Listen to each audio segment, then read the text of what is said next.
ప్రీతమ నేత శాసనసభ్యులు నియోజకవర్గం ముఖ్యమంత్రి బ్రహ్మానంద గారికి,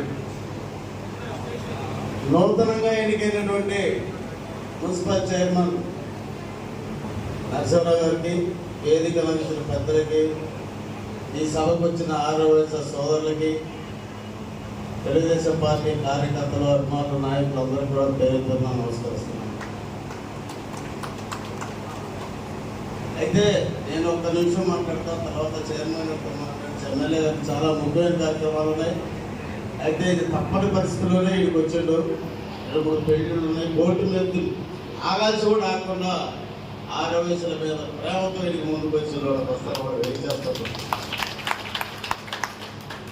అయితే ఫస్ట్ మనం ఒక్కడే తెలుసుకోవాలి, 25 సంవత్సరాలు అయింది ఈ మున్సిపల్ చైర్మన్. 3 సార్లు అవకాశం ఇచ్చింది తెలుగుదేశం పార్టీ కానీ, ఆనాడు కాంగ్రెస్ పార్టీ కానీ, నేడు వైఎస్ఆర్ పార్టీ కానీ ఎవరు ఎప్పుడు కూడా ఆర్యవైశ్యులు గౌరవించే తెలుగుదేశం పార్టీ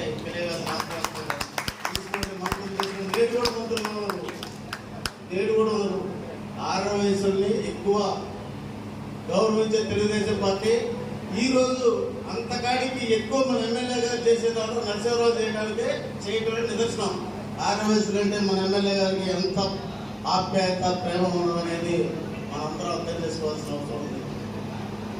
ఎప్పుడు కూడా ఏ పార్టీ ఇక్కడ మున్సిపల్ చైర్మన్ ఇలా వేరే పార్టీలో ఆర్యవైశ్యులు వచ్చి నాకు ఇది చిరకాలం వాచండి, నేను చాలా ఖర్చు పెట్టుకొని ఇబ్బందులు పాలయ్యాను, ఆస్తులు నమ్ముకున్నాను, అయినా నాకు చైర్మన్ 5 సంవత్సరాలు అవకాశం వచ్చిన అనేక కులాలకు రెట్లతో సాధించారు కానీ నాకు ఇవ్వలేదని అతను ఎప్పుడైతే ఎమ్మెల్యే గారికి చెప్పాడో, ఎమ్మెల్యే గారి మనసు కరీంపై పార్టీ కాదు, ఆర్యవైశ్యులు అన్యాయం, ఆర్యవైశ్యులు న్యాయం చేయాలని ఒకే ఒక ఉద్దేశంతో పోలూరు విశ్వరానే ఈరోజు చైర్మన్ గారికి పెట్టాం.